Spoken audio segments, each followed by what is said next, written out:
Hey everyone, it's Dr. Hodges and I am going out for a walk today. I'm going to be making several videos and I'm going to try to do a couple of things. I might try to not chat so much.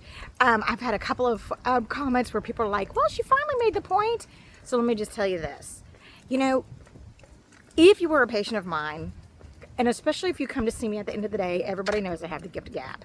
So for that, I apologize if I do not quickly complete my circle.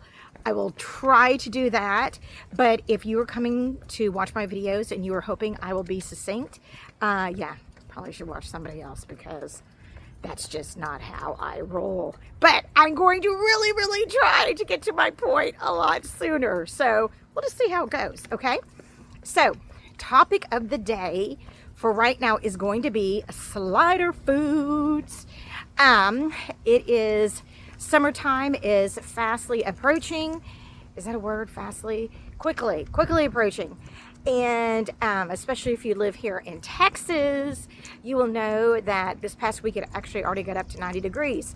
And right now as I'm walking, it feels like it did whenever I lived in New Orleans. It's like 90% humidity, which is a little odd for Dallas. But anyway, slider foods. What are they and why are they no bueno? So let me first say this. There is nothing inherently wrong with one specific type of food. The problem is that when you're doing them consistently, it can really affect the success of your weight loss. So when we say a slider food, what we're talking about is something that slides easily down. It goes down and it tastes so good.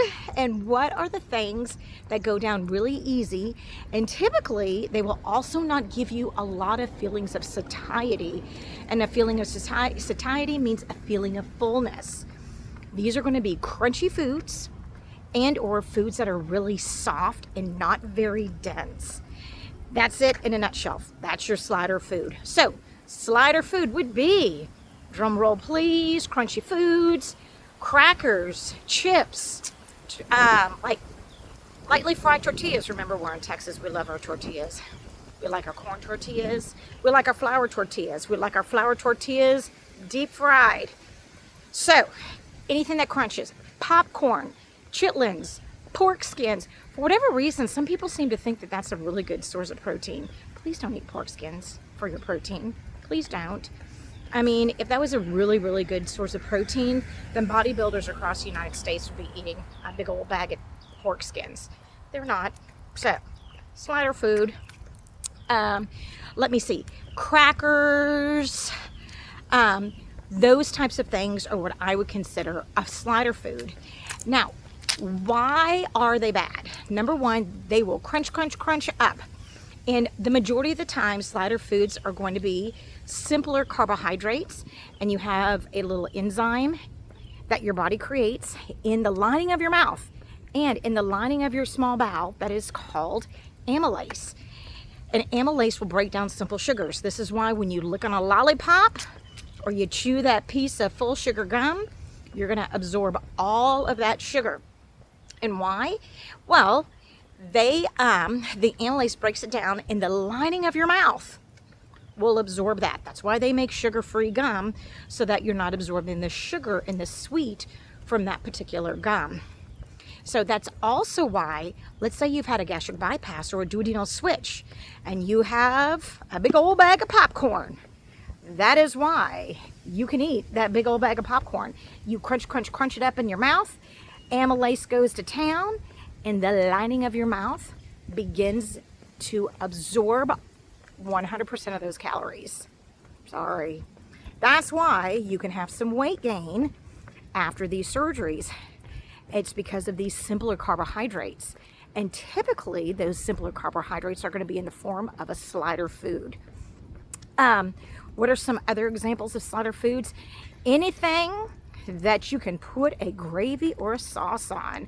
So if, and I really see this a lot like with patients that have had old bands, and it's because the opening for the food to pass is just small. I mean, and if something doesn't go down, it's going to come back up.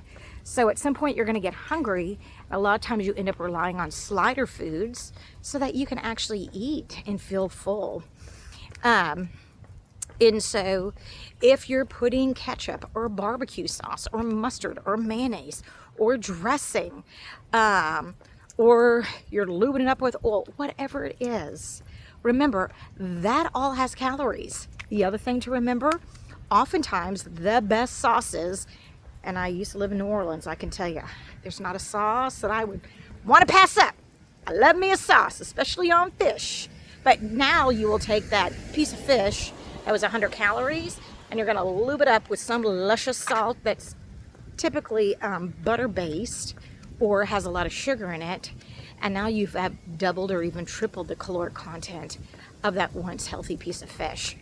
So slider foods, be wary of them because they are going to be calorie dense.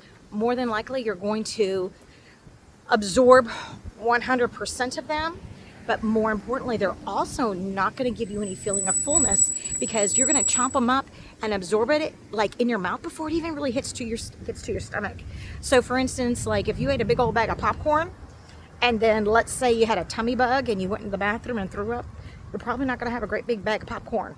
Like it's going to be really mushed and condensed and not much is there that you're getting sick from. So anyway, just some food for thought. Watch out for those slider foods because they can really, really derail any success that you have in your weight loss program, whether you've had weight loss surgery or not.